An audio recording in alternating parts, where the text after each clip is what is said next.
So this is Danny Flexen here for Seconds Out. Delighted to be joined once again by heavyweight sensation, Otto Wallin. How are you? Very good, thank you. How are you? I'm very good. Probably not as good as you, given the news. You've probably known about it for longer than we have, of course. But going to be fighting Dillian Whyte on a Halloween weekend here in London at the O2. Obviously, for us, it came kind of out of nowhere. We had an inkling. But how long have you known about it? When did you put pen to paper? Honestly, maybe we got the offer like a week ago, so it hasn't been very long. I was in deep negotiations to fight Luis Ortiz. I had said yes to that fight, and I was told that he had said yes in the beginning. That's how they started out. They say, "Hey, Luis Ortiz said yes to fight you. You want to fight him?" We said yeah, and then we were negotiating. Then for some reason it didn't come off. I don't know why, but on their end something happened and didn't come off. Then in the middle of all that, we got this offer to fight Whyte, and we feel like it's perfect timing for me, so we went with it. Sunday, I said yes to the fight, and yeah, now we're here. It must seem like a golden opportunity for you. A lot of major heavyweights out there don't seem to want to talk about you or kind of talk about you as a potential opponent. Yeah. But finally, this is a fight over here in London. Obviously, you're ceding home advantage, but it does seem like a winnable fight.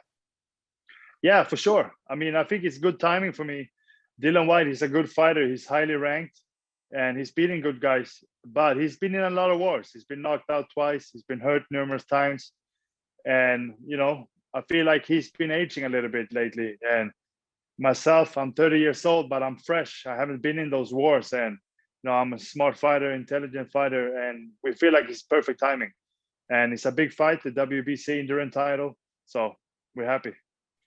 Where do you kind of rank Whyte in terms of the top 5 heavyweights in the world, if he even is in your top 5? Yeah, I put him in there. I think that, Fury, Joshua, Wilder, top 3 maybe. And then I'll probably say Whyte and Ortiz, 4 and 5, something like that. So you were going to go up against the biggest test of your career and a top 5 heavyweight regardless in this next contest. Yeah. Sounds good. And, that's why I'm here. I already fought Fury, and a lot of people were laughing at me before Fury. Now, I fought Fury already. More people know who I am. I had 2 solid wins with Travis Kaufman and Dominic Brazil. And now I'm here ready to fight Whyte. And I see that more people are giving me a shot this time. So happy about that. Yeah, I mean, I think looking at the comparative records, obviously Whyte's fought at a higher level more consistently. But as you've pointed out, you're fresher. He's been in some tough fights. And it's just timing anyway. It's come at the right time for you. You've got those 2 good wins since Fury. And yeah, I mean, it looks, to me, on paper, it looks like a 50-50 fight. Yeah, and I'm excited about it. This is the fights you want to be in. I mean, you want to get to the top, or I want to get to the top. I have a dream of becoming heavyweight world champion, the second heavyweight world champion coming out of Sweden ever. So it's a big thing. And we had Ingemar Johansson. He fought Eddie Mason in Sweden for his eliminator. And then he went over here to New York and beat Floyd Patterson. So that was about 50, 60 years ago now. So it's time for the next one. And we've seen Whyte involved in some real tear-ups, as you've mentioned, but we've also seen him try and box more on the move on occasion, the second Derek Chisora fight, for example. What sort of approach do you expect from him going into this one? I would think that he would try to be a bully, come forward. He knows that I'm a good boxer. And I think, yeah, he might try to jab some, but I think, I'm a smart guy. I know how to take away a jab. And I think that I have a really good jab myself. So he probably found out pretty quick that that's not his territory. So I would think that I would expect him to come at me. Do you rate him as a puncher, like single punch knockout artist? Yeah, I mean, he's got a few good knockouts with his left hook, which is quite dangerous. So I got to be aware of that. But, at the same time, there's a bunch of guys that went the distance with him and hasn't really been hurt.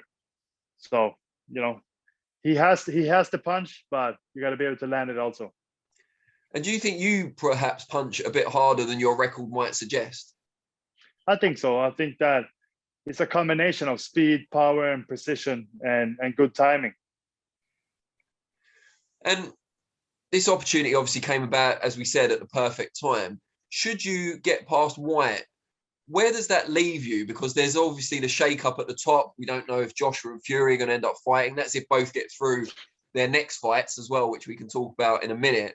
But then do you have to stay at that sort of level while you're waiting for your big world title shot? Yeah, I think that, being the interim title, that's a great position.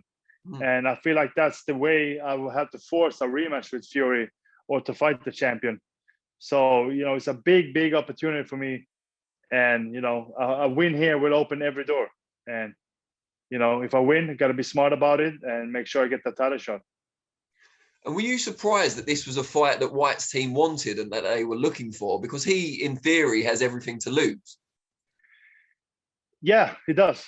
And he's known for taking tough fights anyways. But, he even said that he won a lighter fight and they were talking about some different guys. But then, ended up picking me, which could end up be a really bad move for him. And I was on an interview right before this, and there was a trainer, I don't want to call him out, but there was a trainer that had told that reporter that said that, hey, I can't believe Dillian Whyte is taking this fight. This is very dangerous for him. I'm absolutely devastated you've spoken to someone else before me, but I'll forgive you. Now, obviously, Joshua and Usyk is just next week, and you will have your eye on the winner of that should you get past Whyte. How do you see that fight shaping up? I think that's a good fight. Usyk, like I say, he's been a great cruiserweight, not as good as heavyweight so far. I think Joshua's size, that he should be able to use that against Usyk. And I think that Joshua, he's the favorite in my eyes. But I think he would have to work for it. And Wilder's third fight with Fury, is there anything Wilder can do differently that could change the pattern that we've seen so far? I think it's important for Wilder not to load up so much. I think, get your shots off, use your jab, hit the body, and not load up so much because Fury has good defense. And, he can take a good punch also. So, trying to get your shots off and get something going. You can't just, try to knock him out with every punch. And when you get to that level, that summit and your world title shot, who would you like it to come against? We've spoken before. I know you feel that Fury probably has the beating of Joshua, but who do you think suits you better? I want to fight any champion, of course, but Fury already fought him, and I would like a rematch, of course. So maybe Fury, maybe Joshua. Okay. And just before I let you go, what can fans expect from you and Dillian Whyte on Halloween weekend? What sort of fight do you think it's going to be?